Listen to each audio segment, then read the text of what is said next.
What's going on, guys? It's your boy Elisha here. Welcome back to Goal and a very happy new year. As you know, this is the show where we discuss everything in the world of football from the past week, and in this case, from the past year.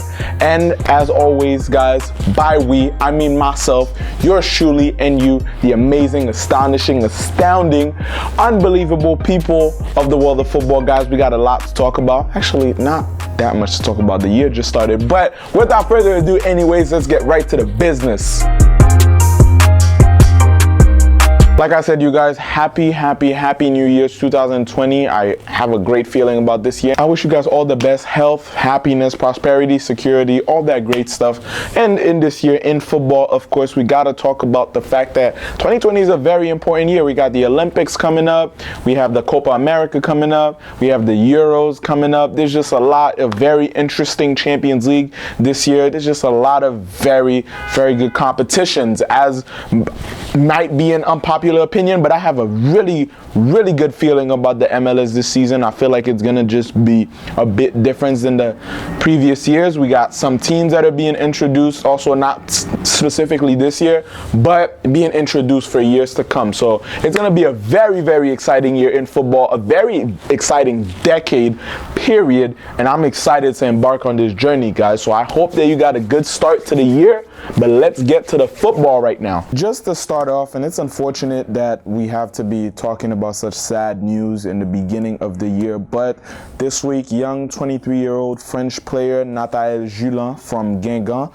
in the Ligue 2 in France unfortunately passed away in a car accident, tragic car accident after a training session. There's not a whole lot of details that is provided on his death, in which, you know, to be honest, the most important thing is that a life has been lost. Like, this is not just the fact that he's a footballer, that he's somebody's son, brother, nephew, friend. There's just a life was lost and cut short at 23 years old. A promising young player.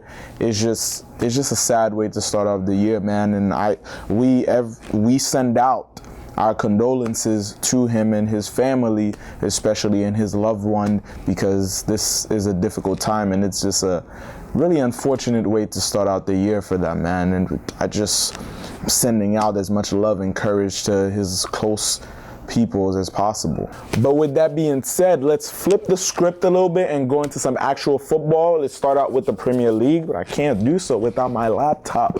Come on, laptop. Okay, so now first off, we are talking about Arsenal versus Manchester United, and congratulations, Mikel Arteta, for getting his very first win of the year, his very first win period as Arsenal Football Club manager. Doesn't it feel great? Huh? Pepe is scoring, record signing Pepe is scoring. It's just a very nice feeling, man. And who was it again? Socrates, who scored the second goal for them. Little iffy match for Manchester United on their part, but you know, it's a great thing that Arsenal is starting out the year on a good note. Maybe this is just a look into the future. Maybe this is just a new Arsenal Football Club that's coming into 2020, man, and I'm happy for them. Not so happy for Manchester United. I mean, when somebody wins, somebody else got to lose. That's kind of how the game works, you know what I'm saying? But you know, they've had a harder time this season than United have had, so they're kind of very close. But Arsenal is closer to the bottom, so I feel I'm more happy for them than I am for United. To be honest, I'm just excited to see how they're gonna turn this season around, because right now it's looking rough for Arsenal still. I'm happy they got the win. I'm happy Pepe is shutting down some mouths right now, because there's been a lot of chatter. Record signing, he got signed for all this money, so right now, scoring goals, winning games for his team, it's a beautiful time right now for them, and I hope that it continues, that this good fortune isn't just for one game or 1 month, that they actually have a whole 360, and Mikel Arteta can really show what he's made of and how to really handle this team. Maybe he has the secret sauce. Who knows? If you do, let me get some of it. I'm trying to get some of that extra sauce. I already got the sauce. I'm not gonna lie to you. I got the sauce, but whatever sauce you got that's gonna turn Arsenal around, I ain't got too much pride to say I need me some of that sauce. I need some of that sauce. Shit. But also we had the FA Cup and United once again, although they don't play their whole full like first squad in those games, but they weren't able to get that 3 points in the FA Cup third round against Wolves, which ended in 0-0. But Liverpool in the Merseyside Derby versus Everton in the third round also of the FA Cup were able to get a 1-0 win. And the young 18-year-old player, Curtis Jones, was able to win the game for his team. And since Fowler in the 80s, no one this young has been able to score in a game like that for Liverpool in the FA Cup. So congratulations to him, and hopefully he gets to make over time his jump into the first squad and actually be a regular on the team. But the way it's looking, Liverpool has such a deep squad that it's like, yo, you have to be unbelievable to break into that team. And right now, their system is working. If it ain't broke, don't fix it. Everything's going good. They're winning games. I don't care if it's 1-0, 2-0, 3-0, 4-0, 5-0, 6-0, 7. Hey, 1-0, 2-0, 3-0, 5-0, 6-7. Hey, 1-0. 10-0, 11-0, and 12. More goals. Hey, Liverpool, gonna win the league. They're gonna win the league. Let's get it.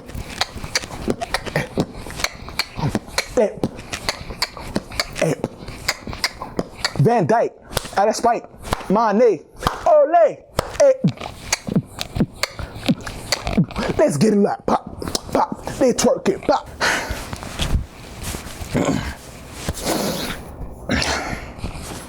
Anyways, let's get into some La Liga news now. And Getafe were not so lucky starting off the year with a 3-0 loss to Real Madrid. And Real Madrid are getting a good start to the year, man. They look confident. They've been looking stronger than the beginning of the season for a while now, for a few weeks, even though they weren't able to beat Barcelona in El Clásico. But they do have a strong team. They're starting out the year with a bang. And they got that 3 points. But on the other side, Barcelona were not able to capitalize and start 2020 off with a 3 points. And they drew 2-2 to Espanyol de Barcelona. Still, the Catalonian derby, and they were not able to get the win, man. And Espanyol started out strong. They got the header in for the 1-0, broke the deadlock. Luis Suarez was able to equalize for Barcelona and also provided the assist for Arturo Vidal for a beautiful header and to go out on top 2-1. But Wu Lei, the Chinese beast. Wu Lei, ha, Wu Lei. And Wu Lei, man, Ha Ching Hao, he is just a beast. He is so good.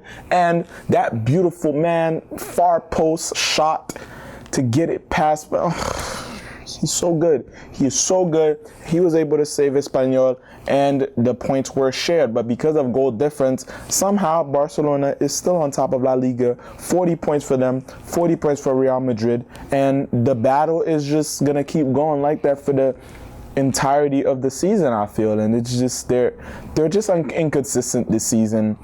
The Valverde Out posts are coming out again. Everybody's saying he needs to leave. And it's starting to be, because of the inconsistency, it's hard to make any excuses for him anymore. I'm not saying it's completely his fault, but now the fans are putting a lot of pressure, and it seems like he might not. I don't know if he's going to leave at the middle of the season. I don't think Barca's going to play it like that, but it doesn't seem like he's going to be able to come back next season unless he gets La Liga and the Champions League at least.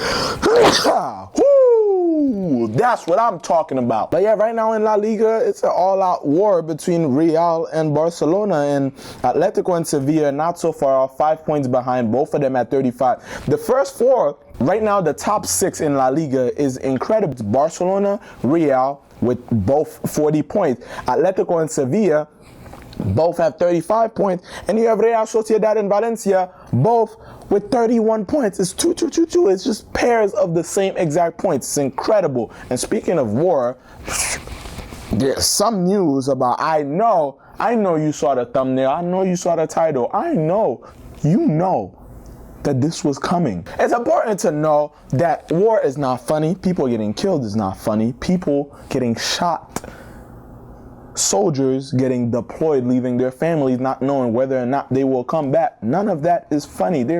I can't find the humor in that. I understand some people are trying to make light of the situation. Even some military people are making jokes and laughing at the memes, you know, and it helps a lot of people cope with it. But man, imagine if somehow there was like a one world army and like footballers play in it. Jeez. But it's the fact that it's crazy that this might be a reality and there might be some war starting out, but it's incredible that, you know, if let's say if footballers were actually at war, man, I can imagine Shaqiri like leading a tank, because he already is a tank, so it would probably be like pause. Some of the other Liverpool players riding him, double pause. Whoa. There's guys like Lewandowski and Suarez who are just marksmen, like they will be just like frontline shooters. Look at the situation with the U.S. And then you got dudes like look at Messi, the situation like with the U.S. national team. Long distance.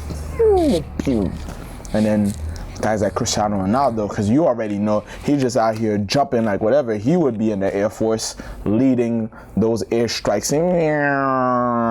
CR7. But back to the whole war business, the U.S. soccer team has actually called off their training in Doha. This month they were supposed to be in Qatar training for a match against Costa Rica, but that has been called off because of course, the tension with Iran, and you know the Middle East right now is kind of hot, and could be potentially, we're not exactly sure. I don't want to say it's definitely dangerous for the U.S. or anybody affiliated with the United States, but they've deemed it unsafe for them to be over there, and so they're gonna have to make other arrangements for those training sessions.